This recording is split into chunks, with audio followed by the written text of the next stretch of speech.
terkait guru P3K. Tapi ini kan terima cerita, kalau udah jadi guru P3K itu nanti ditarik ke pemerintah. Begini, nomor satu, kesetaraan tadi.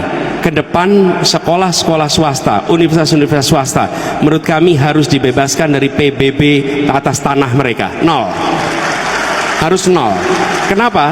Tanpa ada kampus swasta, tanpa ada sekolah swasta, kita nggak cukup untuk menyekolahkan anak-anak Indonesia. Cara negara membayar balik adalah PBB untuk sekolah, kampus, semua yang sifatnya sosial, termasuk rumah sakit yang sifatnya sosial, itu nol PBB-nya. Yang kedua, semua yang diangkat menjadi pegawai pemerintah dengan perjanjian kerja P3K ini, mereka dibiarkan untuk tetap mengajar di swasta karena mereka adalah guru-guru yang mengajar anak Indonesia. Itulah yang saya maksud dengan diskriminasi. Kenapa?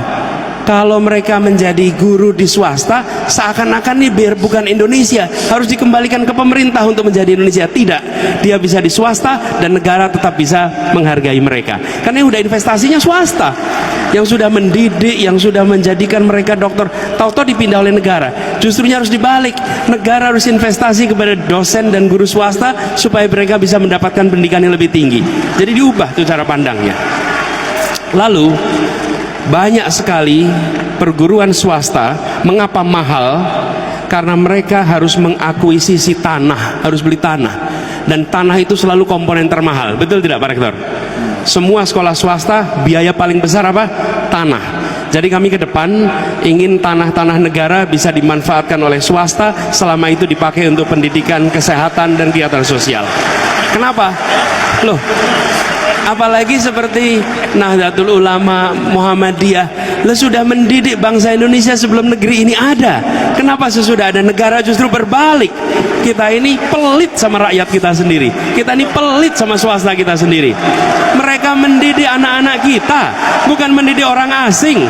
Mereka mendidik bangsa kita sendiri. Jangan pernah bedakan swasta dan negeri. Tanah negara itu dipakai oleh swasta tidak hilang. Kalau itu dipakai oleh investor asing malah bisa hilang. Tapi kalau dipakai oleh swasta nggak mungkin hilang.